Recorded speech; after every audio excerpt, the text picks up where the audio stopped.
¿Eres justo o perverso? Esto puede definir tu finanza. Por acá, Jonathan Vega con un nuevo video para reflexionar acerca de nuestras finanzas, cómo estamos manejándolo a la luz del libro de Proverbios. Y quiero leerles esta a continuación que dice: el Señor maldice la casa del perverso, pero bendice el hogar de los justos. Es un versículo corto, directo y duro, si lo podemos decir así, pero vamos a extraerle parte por parte para ir conociendo más. Y como ya hemos hecho en nuestros videos anteriores, una forma de ayudarnos es entender las definiciones de las palabras que están aquí de perverso y justo. Así que nos vamos a ayudar con Google a ver qué nos dice en esta ocasión. Veamos la palabra perverso. Dice que obra con mucha maldad y lo hace conscientemente o disfrutando de ello. Imagínense eso del perverso. Evalúa desde ya, ¿tú estás en algo de eso? Vamos a ver. Justo dice lo siguiente, que actúa con justicia. Y es importante entonces saber qué significa justicia. Dice, principio moral que inclina a obrar y juzgar respetando la verdad y dando a cada uno lo que corresponde. Ahora, teniendo estas dos definiciones, uno cuando es confrontado con una verdad, uno dice rápidamente que no es así, aun cuando tú sabes que tienes algo de culpa. En este caso podemos preguntar, ¿cómo estamos viviendo? ¿Nuestro estilo de vida y lo relacionado aún con nuestros negocios y el dinero está más inclinado hacia lo perverso o hacia lo justo, tomando en cuenta esta definición? Uno rápidamente puede decir, yo soy más justo y eso es bueno. Pero ¿qué tal si en verdad nos encontramos en un punto medio?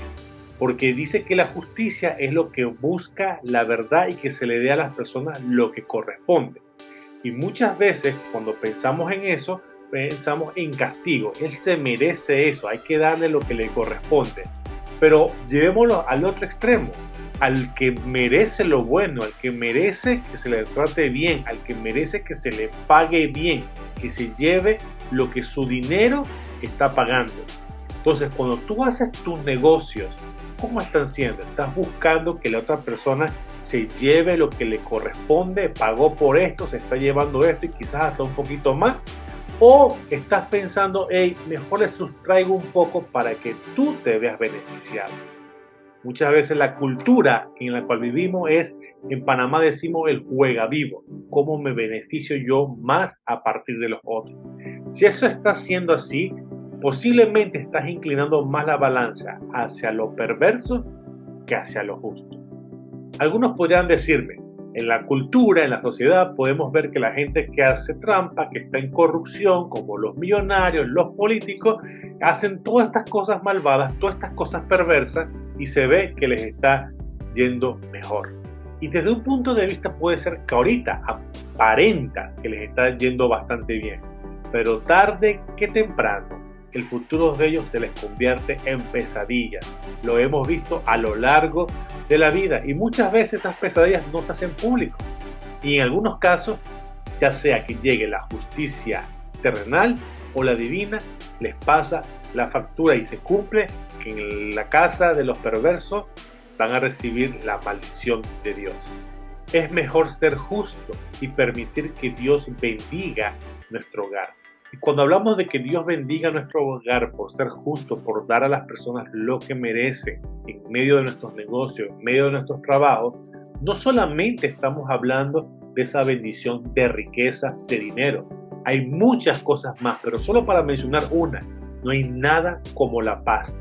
No hay nada como dormir tranquilo, estar ahí, saber de que uno puede estar en paz, descansando en la cama, sabiendo que uno está luchando por vivir una vida justa. Eso no tiene precio.